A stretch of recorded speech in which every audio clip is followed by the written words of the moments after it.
اللہ تعالیٰ نے خنزیر کو کس خاص مقصد کے لیے پیدا کیا؟ جواب آپ کے ہوش اڑا دے گا۔ ایک دن حضرت عیسیٰ علیہ السلام کے حواریوں نے آپ سے کہا کہ آج کوئی ایسا مردہ زندہ کریں جو حضرت نوح علیہ السلام کے زمانے کا ہو۔ چنانچہ آپ نے ایک قبر پر لاٹھی ماری، ایک نوجوان زندہ ہو کر بیٹھ گیا۔ وہ شخص کہنے لگا، حضرت نوح کی کشتی کی لمبائی۔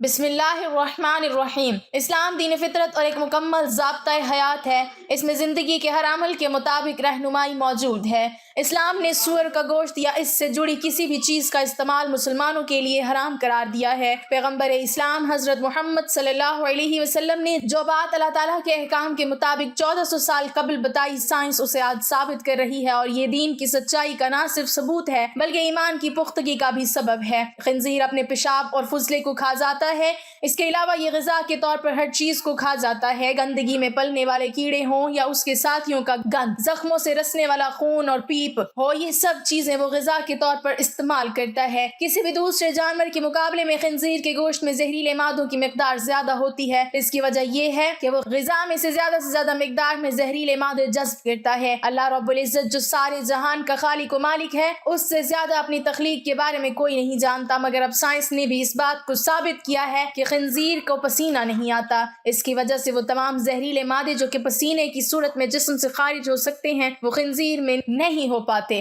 اور اس کا زہر اس کے خون ہی میں جمع ہوتا رہتا ہے۔ خنزیر پر زہر اثر نہیں کرتا۔ اس کے گوشت میں پہلے ہی زہر کی مقدار اتنی زیادہ ہوتی ہے کہ اس کو مارنے کے لیے اگر زہر دیا جائے تو وہ زہر اثر نہیں کرتا، اسے سانپ کے کاٹنے کا اثر نہیں ہوتا۔ اکثر وہ کسان جو خنزیر پالتے ہیں اس کو سانپوں کے بل کے پاس چھوڑ دیتے ہیں، کیونکہ یہ نہ صرف ان سانپوں کو کھا لیتا ہے بلکہ ان سانپوں کے کاٹنے سے ان کا زہر بھی اس پر اثر نہیں کرتا۔ اس کا گوشت جلدی سڑنے لگتا ہے۔ جب خنزیر مر جاتا ہے تو بیکٹیریا اور دیگر حشرات زیادہ تیزی سے اس کے گوشت پر حملہ آور ہو کر اس کو دوسرے جانداروں کے مقابلے میں جلدی سڑا دیتے ہیں۔ خنزیر کا گوشت کسی بھی درجہ حرارت پر پکنے کی صورت میں جراثیم سے پاک نہیں ہوتا۔ آج تک اس بات کا پتہ نہیں چلایا جا سکا کہ کس درجہ حرارت پر پکنے کے بعد مکمل طور پر اس کے گوشت میں موجود زہریلے مادوں کا خاتمہ ہو سکتا ہے۔ خنزیر کے گوشت میں چکنائی کا تناسب بہت زیادہ ہوتا ہے۔ خنزیر کے گوشت میں چکنائی کا تناسب کسی بھی دوسرے جانور کے گوشت کے مقابلے میں انتہائی زیادہ ہوتا ہے، جو انسانی صحت کے لیے بہت خطرناک ہے۔ خنزیر کی کھائی گئی غذا بہت تیزی سے اس کے جسم کا حصہ بنتی ہے۔ خنزیر کا نظام ہاضمہ بہت تیز رفتاری سے کام کرتا ہے، اسی وجہ سے غذا انتہائی قلیل وقت یعنی صرف 4 گھنٹوں میں اس کے جسم کے گوشت کا حصہ بن جاتا ہے، اور چونکہ یہ انتہائی تیز رفتاری سے ہوتا ہے لہٰذا یہ گوشت غذائیت سے محروم ہوتا ہے۔ خنزیر میں 30 ایسی بیماریاں موجود ہوتی ہیں جو فوری طور پر انسان میں منتقل ہو سکتی ہیں۔ یہی وجہ ہے کہ اللہ کی جانب سے خنزیر کو چھونے سے بھی منع فرمایا گیا ہے۔ خنزیر کا گوشت کئی مہلک بیماریوں کا سبب بن سکتا ہے۔ خنزیر انسان میں ٹائیفائڈ، جوڑوں کے درد، پتے کی بیماریوں اور دیگر کئی بیماریوں کا سبب بن سکتا ہے۔ اس کے گوشت کے اندر ایسی سلوٹیں ہوتی ہیں جو زہریلے مادے اپنے اندر جذب کر لیتی ہیں۔ خنزیر کے گوشت میں ایسی سلوٹیں موجود ہوتی ہیں جو اس کے اندر کے زہریلے مادوں کو خارج نہیں ہونے دیتی۔ نتیجے کے طور پر وہ سارے زہریلے مادے اس کے اندر جمع ہوتے رہتے ہیں۔ ان تمام نقصانات کی وجہ سے ہی دین اسلام میں خنزیر کو حرام قرار دیا گیا ہے۔ بے شک اسلام دین فطرت اور اللہ کا بنایا گیا کوئی بھی قانون بے مقصد نہیں۔ ناظرین، سلطان صلاح الدین ایوبی اور ایک عیسائی عورت کا واقعہ ملاحظہ فرمائیں۔ ایک دفعہ دن کے وقت سلطان صلاح الدین ایوبی رحمۃ اللہ علیہ اپنے کمرے میں آرام فرما رہے تھے، کیونکہ صبح کے وقت سلطان صلاح الدین ایوبی رحمۃ اللہ علیہ بہت طویل سفر سے لوٹے تھے۔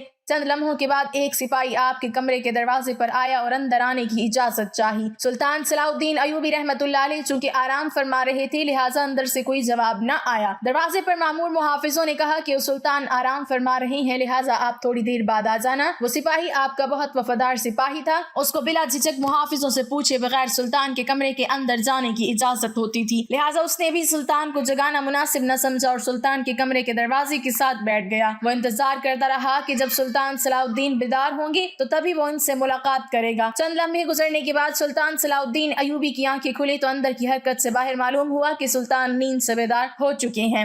سپاہی نے اجازت چاہی اور اجازت ملنے پر کمرے کے اندر چلا گیا۔ سلطان صلاح الدین ایوبی رحمۃ اللہ علیہ نے سپاہی سے پوچھا، ایسی کیا خاص بات تھی کہ تم اتنی دیر سے کمرے کے باہر انتظار کر رہے ہو؟